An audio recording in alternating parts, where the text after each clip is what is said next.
연옥 실화 29번째입니다. 140만의 영혼의 환영. 도미니코회 수사 성 요한 마티아스는 연옥 영혼을 위로하기 위해 여러 가지 희생을 했고 매일 적어도 3꾸러미씩 묵주기도를 바쳤으며 틈나는 대로 성당에 가서 하루에 20번도 넘게 연옥 영혼을 위하여 하느님의 자비를 청했다. 성인의 고해 신부가 물었다. 당신은 연옥 영혼을 얼마나 구했습니까? 성인은 당시에는 말하지 않았으나 임종 때는 자신이 140만 정도의 영혼을 구했노라고 말했다. 결국 이 수사가 천국에 들어갔을 때 140만이나 되는 영혼이 그를 환영했다. 성삼의 마리아 수녀. 성삼의 마리아 수녀는 묵주기도를 청하는 연옥 영혼을 보았다. 연옥 영혼들 자신도 묵주기도를 하고 있었다. 그 영혼이 수녀에게 아이들도 이 기도를 할 수 있도록 그들에게 이 기도를 알려달라고 청하여 그렇게 했더니 그 영혼은 천국에 올라갔다. 복녀 클라우디아. 살아있는 동안 복녀 클라우디아를 힘들게 했던 어떤 수녀가 죽고 나서 얼마 후에 복녀에게 나타나 말했다. 하느님의 자비로 저는 연옥에 있습니다. 당신이 바치는 묵주기도가 제게 대단히 도움이 됩니다. 복녀는 이 말을 듣고 그녀가 비록 살아있을 때는 자신을 힘들게 했지만 연옥에서는 고통을 적게 받게 해주려고 묵주기도를 바쳤다.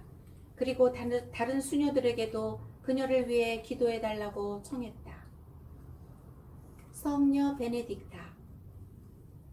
성녀 베네딕타는 날마다 묵주기도 15꾸러미를 연옥 영혼을 위하여 바치고 그 외에도 여러 가지 희생을 하고 있었는데 하느님의 특별한 허락을 받은 연옥 영혼이 가끔 그녀에게 나타나 도움을 청하곤 했다. 어느 날 성녀가 죽은 이들을 위하여 묵주기도를 바치고 있다가 자기 옆에 있는 한 영혼을 보았다. 영혼은 그 기도로 자기가 구원되기를 아주 초조하게 기다리고 있는 듯 했다. 묵주기도로 구원된 영혼은 작별할 때 천국의 좋은 향기를 방에 남기고 가는 일이 종종 있었다. 어떤 영혼은 천국에 갈 때 자매님 안녕히 계십시오. 하느님 곁에서 뵙겠습니다. 라고 말하기도 했다. 성녀 루갈다의 말에 의하면 어느 날 한 영혼의 육체를 떠난 지 얼마 되지 않아 승천하며 성녀에게 나타나서 말했다. 나는 묵주기도에 대한 신심 덕택으로 다만 몇 시간 동안만 연옥에 머물렀습니다. 성모 승천 대축일. 로마에는 성모 승천 대축일 전날 축복받은 초를 손에 들고 시내 곳곳에 성당을 순례하는 전통이 있다.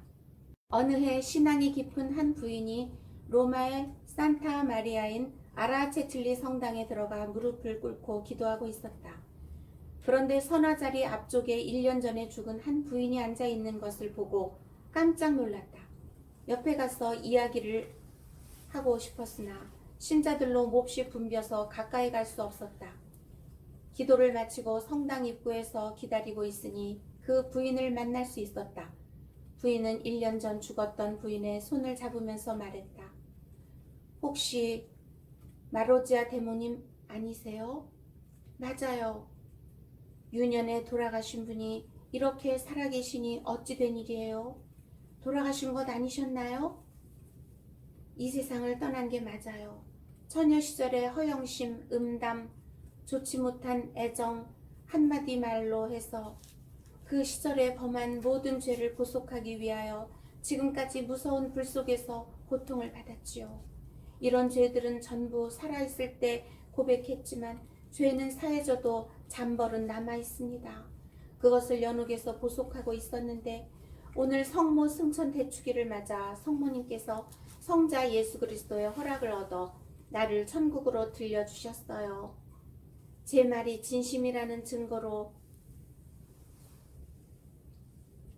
미래에 벌어진 일 한 가지를 당신은 내년 오늘 세상을 떠날 거예요.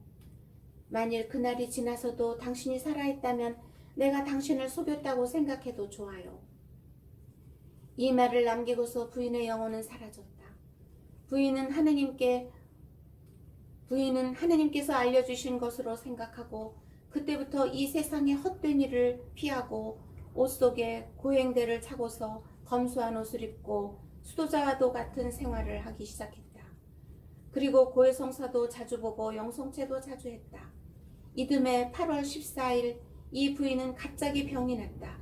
그리고 그 이튿날, 즉 성모 승천 대축일에 세상을 떠났다. 그녀의 영혼은 성모님의 자비로 구원받았을 것이다. 스카폴라. 이탈리아 오틀란토시의 한 귀부인은 성모님을 향한 신심을 권하는 어떤 신부의 설교를 즐겨 들었다. 신부는 스카폴라를 지키는 모든 신자가 아주 지키기 쉬운 규범만 잘 지키면 임종 때 확실히 성모님의 보호를 받고 그 후 돌아오는 토요일에 연옥에서 구원받는다고 말하고 있었다. 부인은 이 내용에 깊은 감명을 받아 스카폴라를 지니기로 마음먹었다. 그리고 밤낮으로 성모님께 기도하는 것을 낙으로 삼으며 특별히 토요일에 죽기를 원했다. 몇 해 후 이 부인이 중병에 걸렸다. 의사는 수요일까지도 버티기 힘들다고 말했지만 부인은 단호하게 말했다.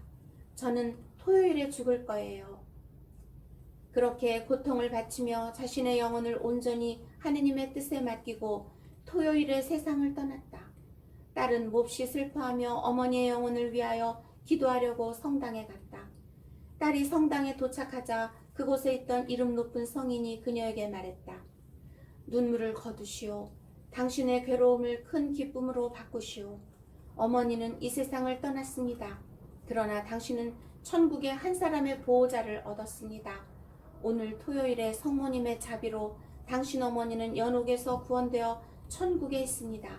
기뻐하시오. 그리고 성모님께 감사드리시오. 우리도 늘 스카폴라를 몸에 지니고 묵주기도를 조금씩이라도 바치도록 하자. 자선. 토비키에서 대천사 라파엘은 말한다. 진실한 기도와 의로운 자선은 부정한 재물보다 낫다. 금을 쌓아두는 것보다 자선을 베푸는 것이 낫다. 자선은 사람을 죽음에서 구해주고 모든 죄를 깨끗이 없애준다. 자선을 베푸는 이들은 충만한 삶을 누린다.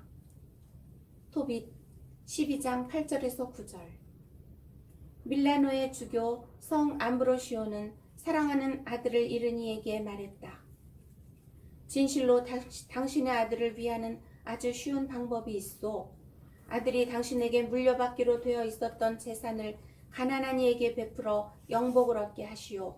이것이 사랑하는 아들을 구하는 가장 훌륭한 방법입니다. 꽃다발. 11월 2일 위령의 날에 어떤 부잣집 부인이 꽃다발을 들고 아들의 무덤을 찾았다. 그런데 무덤에 가는 길에 죽은 아들과 비슷한 또래의 소년이 자선을 청했다. 부인은 불쌍히 여겨 소년에게 꽃다발을 주며 이걸 팔아서 빵을 사라 라고 말했다. 소년은 꽃다발을 두 팔에 받아 안고 집으로 뛰어갔다. 부인은 꽃다발로 무덤을 꾸밀 수 없었다. 그러나 그 대신에 이때까지 느껴본 적 없었던 마음 깊은 곳으로부터의 기쁨을 느꼈다. 꽃다발이 아무리 훌륭해도 그 자체로는 소용없는 것이다. 자선과 희생, 그리고 특히 미사가 죽은 이의 영혼에게 유익하다. 속세에 이른 우리 신분에 따라 꼭 해야 할 것만 하면 된다. 가장 중요한 것은 죽은 이의 영혼을 위로하는 데 온 힘을 다하는 것이다. 이것이야말로 참된 사랑이며 신자다운 법도이다. 내가 진실로 너희에게 말한다. 너희가 내 형제들인 이 가장 작은 이들 가운데 한 사람에게 해준 것이 바로 나에게 해준 것이다. 마태오복음 25장 40절. 하느님의 이름으로 자선을 베푸는 이가 영복을 얻는다면 최상의 자선인 연옥 영혼을 구하는 사람은 반드시 천국에 갈 것이다. 그러므로 연옥 영혼 대신에 또는 그를 위하여 자선 사업을 하거나 전교를 하거나 학교, 성당 등의 선행을 베푼다면 연옥 영혼은 위로를 받는다. 어떤 성인은 말했다. 성세의 물이 지옥불을 끄듯이 자선은 연옥불을 끈다. 다음 주에 계속됩니다.